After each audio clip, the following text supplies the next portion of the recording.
Welcome again. My name is Wifki, W-E-F-Q-I, Wifki, and I'm a tour guide also.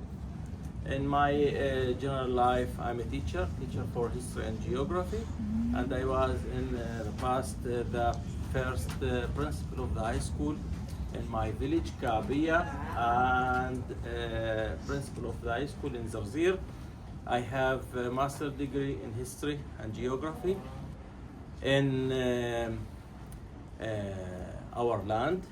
Yeah, the name of the book. The name of your studies? Yeah, Studies of the land. Studies of the Land of Israel. Yeah, I finished my studying in 1994 and science 1994 until now. I teaching.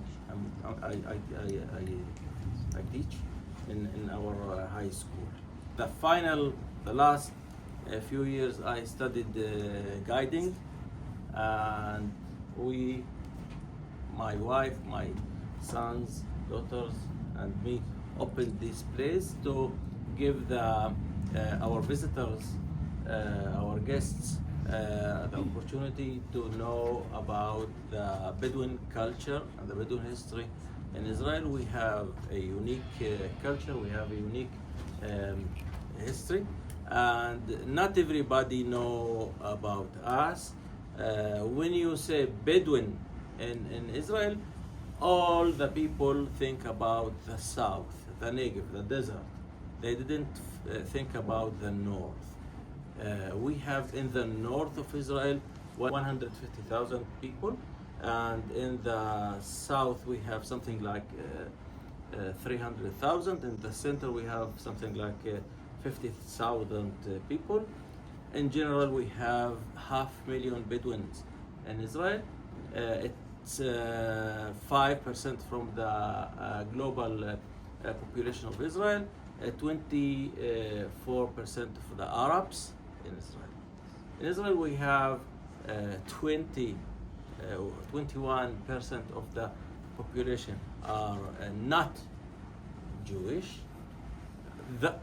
Most of them are Arabs, yeah, but they call it non-Jew because we have Russians and Ukrainians and Ethiopians, Eritreans, people who came to Israel and live here. The most of the Arabs in Israel are Muslims. We have also Christians, and we have also Druze. Inside the Arab society, we have a very, very good relationship between us. I studied my high school in the church, in Tira Santa School in Nazareth, and a lot of Muslim children studied and studying until now in the church. It's okay. It's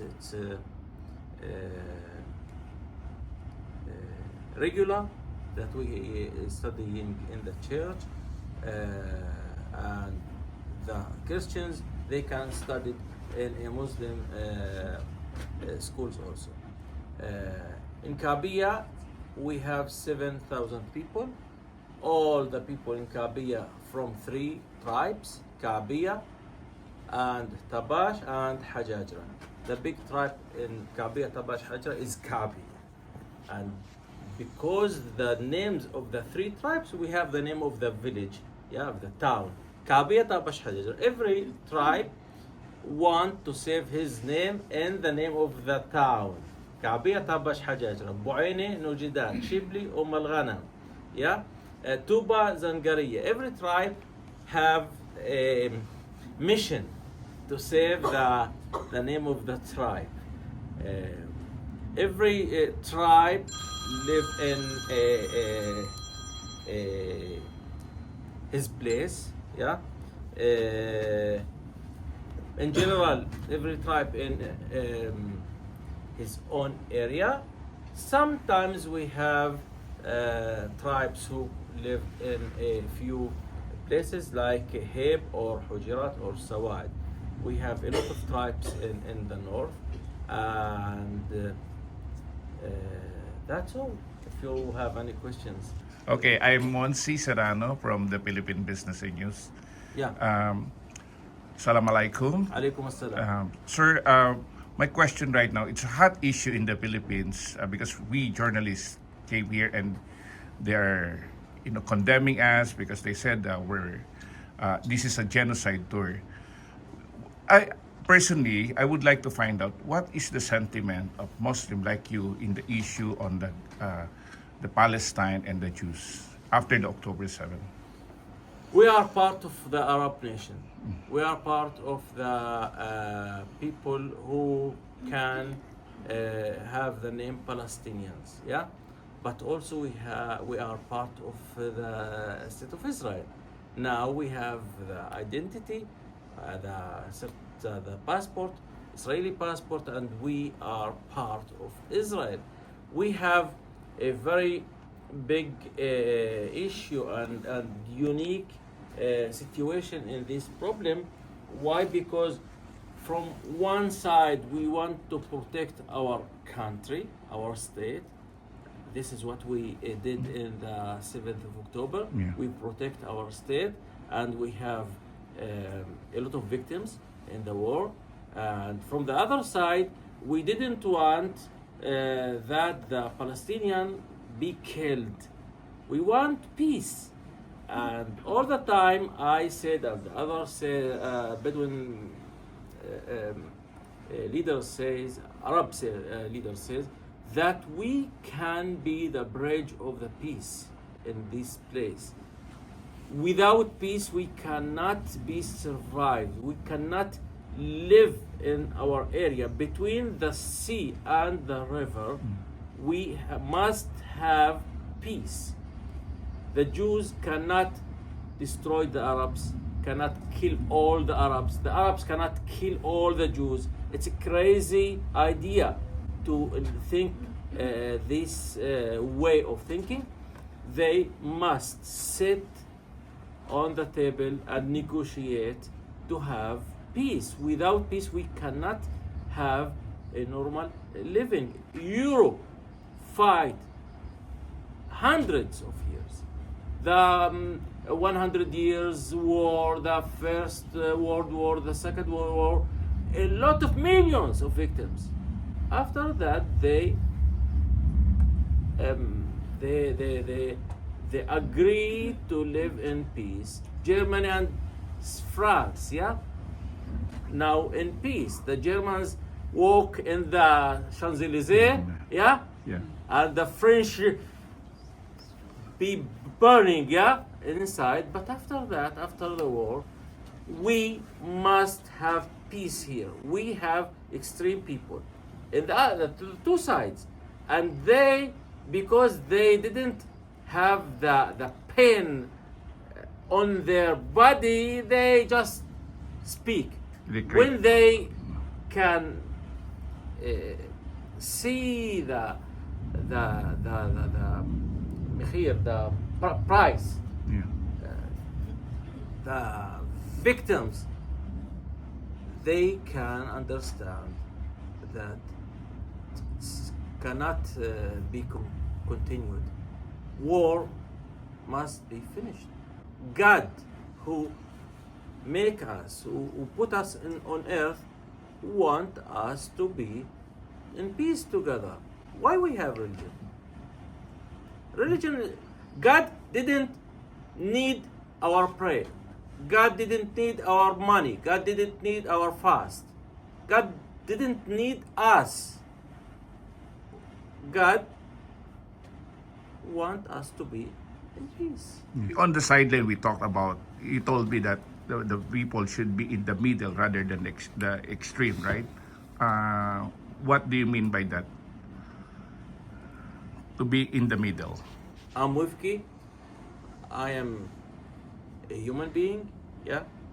I want to live in peace, in happiness. I must respect your values, your history. You must respect my values, my history, my religion, my language. Yeah, if all of us, everyone, respect the others, uh, the others' life, we can live together in peace. But if I see myself above you, or you see yourself above me, we cannot live in peace. Why we have wars? Why we have some people who attack others? Because we didn't have the balance between peoples, between nations, between colors, between blood, between religion. We must have the balance. You can live in your village, in your town, in your city. I can live in my town, in my city. I can live my life in the way that I see, without attack. In this area, we have Christians, we have Druze, we have Jews, we have Muslims. All of us live in peace. In the 7th of October, because we have extreme people in the country, and they start saying that we must control the Arabs will do something bad for us. And I'm one from the people that get outside of my home, meet another people from the Jews villages here around us, from the Shfaram Christians, Druzes. We meet here in my place, and we wrote a big thing, and we put these plakatim, The big signs. on the roads, good neighbors in hard days. All of us good neighbors, and we can live in hard days. When you can know your friend, if you travel or if you have bad, hard days in your life, you can know if your friends are real friends or bad friends. When you need them. In our culture, we have the say that in traveling you can know your real friends, because in traveling you have a lot of days, and you can need water or eating or something from your friends, and if they didn't give you, or didn't protect you, or didn't feel respect to you, they are not real friends. In our country, in bad and hard days, we can find real good neighbors, and we have a lot of good neighbors. We have a big window hope that we can live for a lot of years together in peace. Just be together. I didn't allow to the extreme people to destroy our life. Last question for me, please, because I want to be enlightened on this.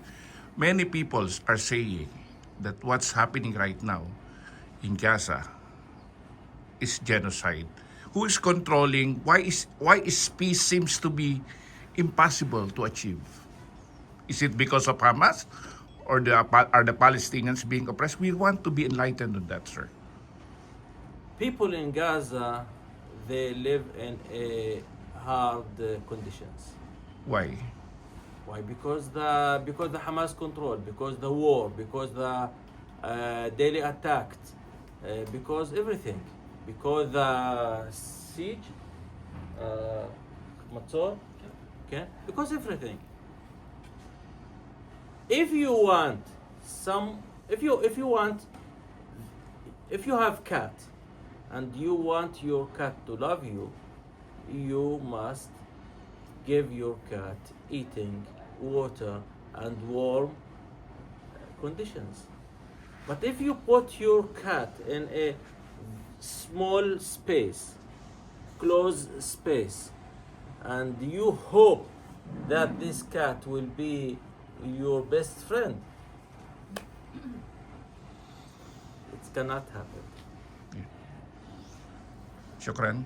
أهلا وسهلا.